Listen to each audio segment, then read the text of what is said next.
Sud Radio, ça va mieux en le disant. Jean Dorido. Bonjour Jean. Bonjour Jean-Marie, bonjour à tous. Docteur en psychologie, fondateur d'hypnoseparis.com.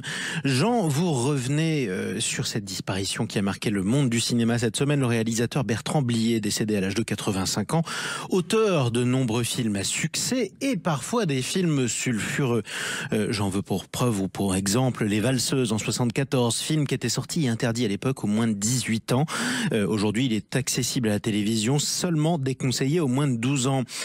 Alors Jean, vous allez nous expliquer avec 2 ou 3 définitions de psychologie si c'est une bonne idée ou pas de le rendre, ce film, accessible aux moins de 12 ans et pourquoi ça a changé. Alors pourquoi ça a changé? Voilà une très bonne question. Est-ce que c'est une bonne idée? Excellente question aussi, mon cher Jean-Marie. Il serait intéressant d'ailleurs d'entendre le point de vue des personnes chargées de ces classifications sur lesquelles se basent de nombreux parents qui veulent bien faire et qui veulent protéger précisément leurs enfants des images violentes ou traumatisantes. Néanmoins, c'est un fait, ce changement d'agrément que vous évoquez, Jean-Marie, permet de se souvenir à quel point les règles et les normes sociales changent avec le temps.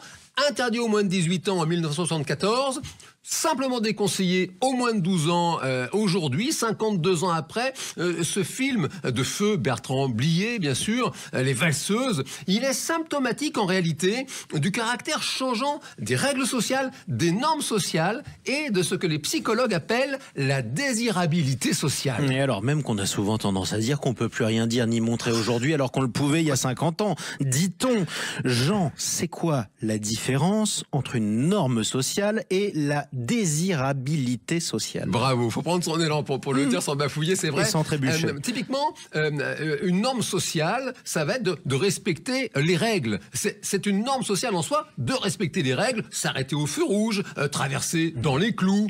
En revanche, la désirabilité sociale, Jean-Marie, c'est ce qui caractérise ce qu'une personne va vous dire qu'elle fait, même si en réalité elle ne le fait pas, elle vous dit qu'elle le fait simplement parce qu'elle veut avoir une bonne image à vos yeux. C'est le truc classique, une personne qui traverse toujours dans les clous, elle va vous dire qu'en fait, eh bien, il lui arrive de ne pas traverser dans les clous. Pourquoi elle vous dit ça? Pourquoi est-ce qu'elle vous ment, cette personne? Eh bien, simplement pour paraître cool. Parce que tout le monde veut être cool, parce que c'est bien d'être cool, ou un peu rebelle, effectivement. Et ça, c'est un vrai problème. Et ça, c'est un vrai problème, donc on continue. C'est quoi le problème, Jean? Et le rapport avec ce film dont on parlait plus tôt, Les Valseuses? Eh bien, alors, le rapport avec Les Valseuses, Jean-Marie, c'est que Jean-Claude et Pierrot, les héros du film, qui sont joués par Gérard Depardieu et Patrick Devers, eh bien, ils sont cool, précisément. Le film les présente comme des types cool.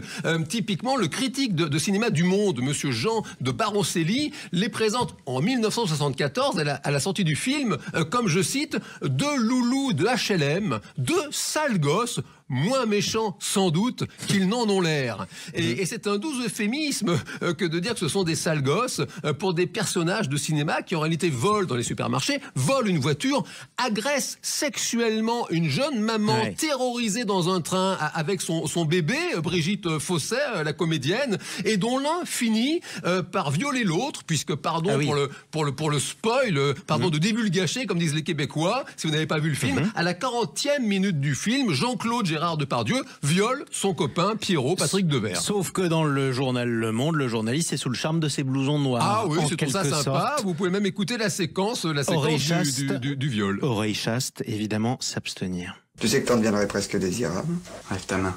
Quelle main? Enlève ta main, vieux PD. Je suis humilié. Mais non, t'es pas humilié. Entre copains, c'est normal. Entre copains, c'est normal. On appellerait ça aujourd'hui, en tout cas, d'autres appelleraient ça la culture du viol.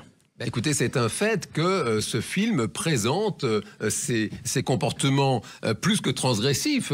Rappelons que le viol, c'est un crime. Oui, exactement, c'est même pas un délit. Hein. Et c'est tout le problème que pose ce genre d'œuvre cinématographique, qui rappelle en même temps à quel point il est essentiel de rappeler la juste distance vis-à-vis d'une œuvre quelle qu'elle soit, resituer également l'œuvre, vous l'avez dit Jean-Marie, dans son contexte, ce que font généralement très bien les ciné-clubs qui introduisent le film et qui souvent, à la suite du film, proposent des débats précisément pour discuter de tout ça et puis, bien sûr, reposer toujours la question du public auquel une œuvre est destinée. Outre les scènes traumatisantes, le vocabulaire n'est pas du tout adapté.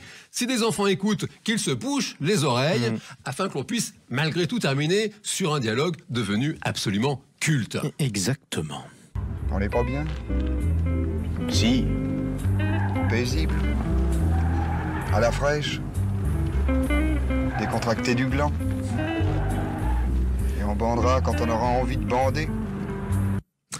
Effectivement, c'était une autre époque et en même temps, vous avez 2 ou 3 exceptions qui sont expressions employées ici qui sont devenues cultes et entrées même dans le langage courant, comme quoi ce film a marqué. Ah ben il a marqué, ça c'est Bon, sûr. mais c'est peut-être pas les films qui changent, mais le public, tout simplement. Merci beaucoup, Jean Dorido. Je rappelle Merci à votre vous. livre, Le bonheur est une science exacte, c'est publié chez Larousse.